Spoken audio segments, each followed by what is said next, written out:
አሁን ላይ እናንተ ማትወዷቸው ነገር ግን በተደጋጋሚ የምታረጓቸውን ልማዶች ንገሩኝ ብላችሁ ስንት ልማዶቻችሁን ትጠቅሱልኛላችሁ? እነዛንስ ልማዶች ከየት ነው ያመጣችሁት ብላችሁ ከየት ብላችሁ ልታስረዱኝ ትችላላችሁ? እናንተ ግልጽ ያልሆነላችሁ የሆነ ነገር ቢኖርስ? ብዙ ጊዜ የሆነ በሽታ ሲኖር ከዘር የሚተላለፍ ነው እንላለን። በአመልም ወይንም በልማድም ከዘር የሚተላለፉ በጣም ብዙ ነገሮች አሉ። የወላጆቻችንን ወይንም የቤተሰቦቻችንን ባህሪ ወርሰን የምንኖር ብዙ እንኖራለን። ይህንን እንዴት ልትል ቻልክ ካላችሁ ዶክተር ብሩስ ሊፕተን ስለ ኤፒጄኔቲክስ ሲያወራ ብዙ ጥናቶችንም አንድ ላይ አድርጎ አቅርቧል። ታዲያ ኤምሪ ዩኒቨርሲቲ ውስጥ ከተሰሩ ጥናቶች መካከል አንዱን እንመልከት። አይጦች ላይ የተሰራ ጥናት ነው። ሳይንቲስቶቹ አንድ ወንድ አይጥ ወሰዱና አንድ የሆነ ሽታ ያለውን አበባ እንዲያሸት አደረጉት። ልክ ያቺን አበባ እንዳሸተተ በኤሌክትሪክ ያነዝሩታል።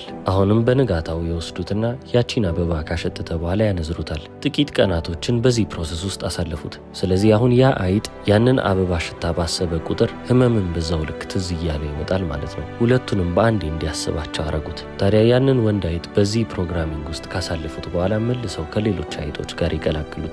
ከሌሎች አይጦች ጋር በተቀላቀለ ጊዜ ከሴት አይጥ ጋር ይዳቀልና ሌሎች ብዙ አይጦችን ይወልዳሉ ማለት ነው። ሳይንቲስቶቹም እነዚህ የተወለዱትን አዲስ አይጦች ይወስዱና ይህንን አበባ ያሸትቷቸዋል። የተወለዱት አይጦችም ወዲያውኑ ሰውነታቸው ሴንሲቲቭ መሆን ይጀምራል። ማለትም ደግሞ መፍራትና ማልቀስ ጀመሩ።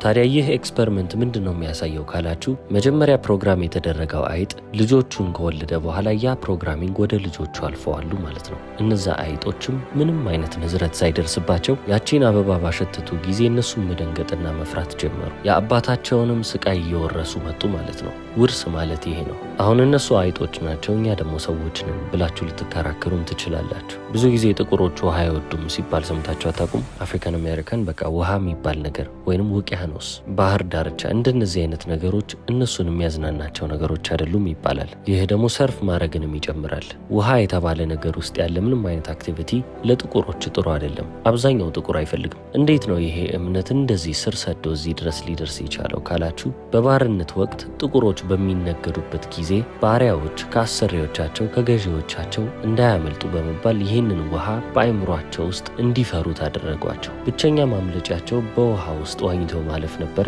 ያንንም በር ዘጉባቸው ማለት ነው።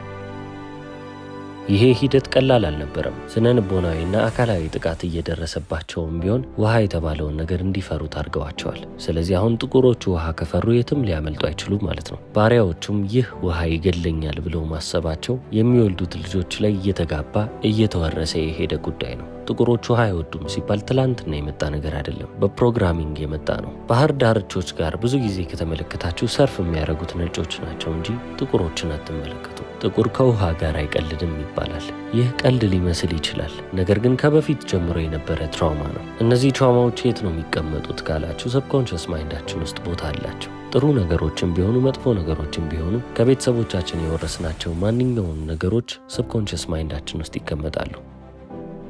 ልብ ብላችሁ ከሆነ በቤተሰባችሁ ውስጥ ሙዚቃ በጣም የሚጫወት ሰው ከነበረ ዘሩ ሙሉ ለሙዚቃ በጣም ቅርብ የሆነ ቤተሰብ ይሆናል። የሚወልዳቸው ልጆች ለሙዚቃ ያላቸው ቀረቤታ፣ ለሙዚቃ ያላቸው ፍቅር፣ በሙዚቃ ላይ ያላቸውም ተሰጥኦ ከፍ ያለ ይሆናል ማለት ነው። ምናልባትም አባታቸው ሲጫወት ተመልክተው ነው ወይንም ደግሞ ሁሌም ቢሆን የሙዚቃ መሳሪያ አጠገባቸው ስላለ ነው ብላችሁ ልታስቡ ትችላላችሁ። ኤፒጄኔቲክስ ግን ይህንን አይልም። ተሰጥኦን መጀመሪያ ነው የወሰዱት። ያንን ተሰጥኦ ማጎልበት ይችላሉ ወይ ካላችሁ አዎ፣ ነገር ግን መጀመሪያ የተወረሰው ከወላጆቻቸው ከቤተሰቦቻቸው ነው። እነዚህ ከቤተሰቦቻችን የምንወርሳቸው ማንኛውም ነገሮች የኛ ሌንስ ሆነው ያገለግሉናል። ያ ማለት ምን ማለት ነው? ነገሮችን በዛ መነጽር ማየት እንጀምራለን። በድህነት ውስጥ ያሉ ቤተሰቦችን ተመልክቷቸው። አንድም የቤተሰባቸው አባል ደህና ቦታ ላይ ሳይደርስ ሲቀር የሆነ ችግር እንዳለ ማየትና መገንዘብ በጣም ቀላል ነው። አንድ ሕፃን ልጅ ወተት የለም ምግብ የለም እየተባለ አድጎ የራሱን ሕይወት ሲጀምር ስለ አባንደንስ ሊያስብ አይችልም። ስለ ገንዘብም ያለው አመለካከት በጣም ሊሚትድ የሆነ ወይንም በጣም የተገደበ ይሆናል ማለት ነው። ይሄ ለምንድን ነው ሊፈጠር የቻለው ካላችሁ ከወላጆቹ የወረሰው ያ እምነት አለ። በተጨማሪም ደግሞ ወላጆቹ የምርም ስትራግል ሲያደርጉ ሲሰቃዩ ቁጭ ብሎ ተመልክቷቸዋል። ምናልባት እናቱ በገንዘብ እጦት ምክንያት ስታለቅስ ያየና ያደገ ልጅ ይሆናል። ገንዘብን ባሰበ ቁጥር ህመምና ስቃይ ትዝ የሚለው ልጅ ከሆነ ያንን እምነቱን እስካልቀየረ ድረስ በሌላ ገንቢ በሆነ እምነት ካልተካው በስተቀር አሁንም የእናትና የአባቱ እጣ ፈንታ የእሱ እጣ ፈንታ ሆኖ ይቀራል ማለት ነው። ስለ ገንዘብ ያለው አመለካከት ጭፍን ይሆናል። እሱም በህይወቱ እየተሰቃየ የሚሄድ ልጅ ነው የሚሆነው። ድህነት እጣ ፈንታው ስለሆነ ሳይሆን መጀመሪያ ያንን ነገር ወርሶት ያንን ነገር የሚያጎላ ህይወት ስለኖረ ነው። ሁሌ ባገኛቸዋቸው ቁጥር ስለ ችግር የሚያወሩ ሰዎች አጋጥሟቸው አያውቁም? ጥሩ ነገር እንኳን ቢያጋጥማቸው ከዛ ጥሩ ነገር ውስጥ እንከንን ማውጣት የለመዱ ሰዎች አሉ። እስፔሻሊ ደግሞ ሰው በደለኝ ብለው የሚያስቡ ሰዎች ከሆኑ ያ ሰው እንዴት እንደበደላቸው እድሜ ዘመናቸውን እያወሩ መቀጠልን ይፈልጋሉ። ትላንትና ያ ሰው እነሱ ላይ ምን አይነት በደል እንደፈጸመ ነግሯችሁ ዛሬም መጥተው ተመሳሳይ ነገር ይደግሙላቸዋል። ታሪኩን 1000 ጊዜ ደጋግመው ቢነግሩላችሁ እንኳን በፍጹም ሊወጣላቸው አልቻለም። እነሱም ደግሞ ልብ አይሉትም፣ አያስተውሉትም። ህይወታቸውም ሌላ አቅጣጫ እየያዘ የሚሄደው ለዚህ ነው። የቪክቲም ሜንታሊቲ ይኖራቸዋል። ሁሌም ቢሆን ራሳቸውን እንደተበዳይ እየተመለከቱ ያልፋሉ። በህይወት ውስጥ ደግሞ ራሳቸውን እንደተበዳይ እያያችሁ ከሄዳችሁ መቼም ቢሆን ቁም ነገር ላይ ልደርሱ የምትችሉ አትሆኑም። ምክንያቱም ኃላፊነት የሚባለው ነገር ከራሳችሁ ትከሻ አንስታችኋል። ጥፋቱ የእናንተ ሆነም አልሆነም ሁሌም ቢሆን የምትጠቁሙበት ሰው ይኖራል። ይህ አመለካከታችሁም ደግሞ በህይወታችሁ ውስጥ የበለጠ እየታየ በመጣ ቁጥር የእናንተ ባህሪ እየሆነላችሁ ይሄዳል። መጀመሪያ ግን ኖርማል ፕሮግራም ወይንም ደግሞ ኮንዲሽኒንግ ነበረ። አሁን ግን የእናንተ ባህሪ ከባህሪም አልፎ ደግሞ የእናንተ ፐርሰናሊቲ ወይንም ማንነት እየሆነ ይሄዳል። የህይወትንም በረከት እየቀመሳችሁ እንዳትሄዱ የሚያረጋችሁ ነገር ይህ ነው። አይናችሁ ተሸፍኖ ተራመዱ ብትባሉ መደናቀፋችሁ አይቀርም። ምንም መሰናክል የሌለበት መሬት ላይ እንኳን ብትለቀቁ እዛ መሬት ላይ መራመድ እንዳለባችሁ ልትራመዱ አትችሉም፣ ትሳቀቃላችሁ። አሁን የሚመታኝ ነገር አለ ብላችሁ ማሰባችሁ አይቀርም። በቃ እነዚህ ፕሮግራሚንጎችን በህይወታችሁ በረከታችሁን እንዳታዩ የሚያረጓችሁ በዚህ መንገድ ነው። እነዚህን ፕሮግራሚንጎች ማስተካከል ካልቻላችሁ፣ እናንተን በሚጠቅሟችሁ ነገሮች መተካት ካልቻላችሁ ህይወታችሁ ላይ የምታደርጉት ማንኛውም ነገር አፌክትድ እየሆነ በዚህ ተጽዕኖ ስር እያደረ ይሄዳል። ያ ማለትም ደግሞ ተስተጓጎላችሁ ማለት ነው። ከገንዘብ አወጣጣችሁ ጀምሮ እስከ ግንኙነቶቻችሁ ድረስ፣ እስከ ፍቅር ህይወታችሁ ድረስ፣ ከዛም አልፎ ደግሞ በስራ ቦታ ላይ ያላችሁን ባህሪ ሁሉንም ነገር ተጽዕኖ የሚያደርገው ከልጅነታችሁ ጀምሮ ተሸክማችሁት የመጣችሁት ፕሮግራሚንግ ነው። ስለዚህ ይሄንን የተማራችሁትን ወይንም በአእምሯችሁ ውስጥ ይዛችሁትን የመጣችሁትን ፕሮግራም ማራገፍ ይኖርባችኋል ማለት ነው። የድሮውን ማንነታችሁን ታስወግዱና አዲስ የሚባለውን ፕሮግራም ትጭኑታላችሁ። በአዲስ መንገድ መራመድ የፈለገ ሰው መቼስ አእምሮ ውስጥም ያለው ነገር ምን ለውጥ አለበት? ይህንንስ እንዴት ነው ማረገው ካላችሁ 3 መንገዶች አሉ። ቲንኪንግ፣ ዱዊንግ እና ቢይንግ ይባላል። የመጀመሪያው ያንን ነገር ማሰብ ነው። ሁለተኛው ያንን ነገር መተግበር ነው። ሶስተኛው ነገር ደግሞ ያንን ነገር በልባችሁ ማወቅ። በየቀኑ አዳዲስ ሀሳቦችን እናስባለን። በተደጋጋሚ ከምናስባቸው ሀሳቦች መካከል ህይወታችንን እንዴት መለወጥ እንችላለን ወይንስ የተሻለ ህይወት እንዴት ማግኘት እችላለሁ የሚለው ሀሳብ ሁላችንም ጋር አለ ብዬ አምናለሁ። ወደ ተግባሩ ገጽ ደግሞ ስንመጣ ተግባሩ ላይ የለንበትም ማለት ይቻላል። 90% የሆነው ሀሳቦቻችን ወደ ተግባር አይለወጡም። የአእምሯችን ቋንቋ ሀሳቦቻችን ናቸው። የሰውነታችን ቋንቋ ደግሞ ስሜታችን ነው። ስለዚህ አሁን በአብዛኛው ጊዜ የሚፈጠረው ነገር አእምሯችን ሰውነታችን ውስጥ ታስሮ ይቀመጣል። ምን ጊዜም ቢሆን ከሀሳባችን ይልቅ ስሜታችን ኃይል አለው። ለዚህ ነው የሰው ልጅ እቀየራለሁ እለወጣለሁ ብሎ አስቦ መለወጥ የማይችለው። ወደ ተግባር ለመሄድ ሲያስብ ማሰቡ ብቻ በቂው አይደለም፣ ስሜት የሚባለው ነገር ያስፈልጋል። ስሜታችሁና ሀሳባችሁ አንድ ገጽ ላይ ካልሆኑ ወዴትም ልትሄዱ አትችሉም። ስሜታችሁ ባለበት ቦታ ሁሉ እየሄዳችሁ ትቀጥላላችሁ። ያ ማለት እናንተ የምታስቡት ነገር የስሜታችሁ ተቃራኒ ቢሆንም እንኳን አሁንም ስሜታችሁ ያሸንፋል። ስለዚህ አእምሯችን በሚያስፈልገን ሁኔታ ላይ ስሜታችን ስለሚያሸንፈን ኢሞሽናል እንሆናለን ማለት ነው። ስሜታችን እኛን እየገዛን ይመጣል።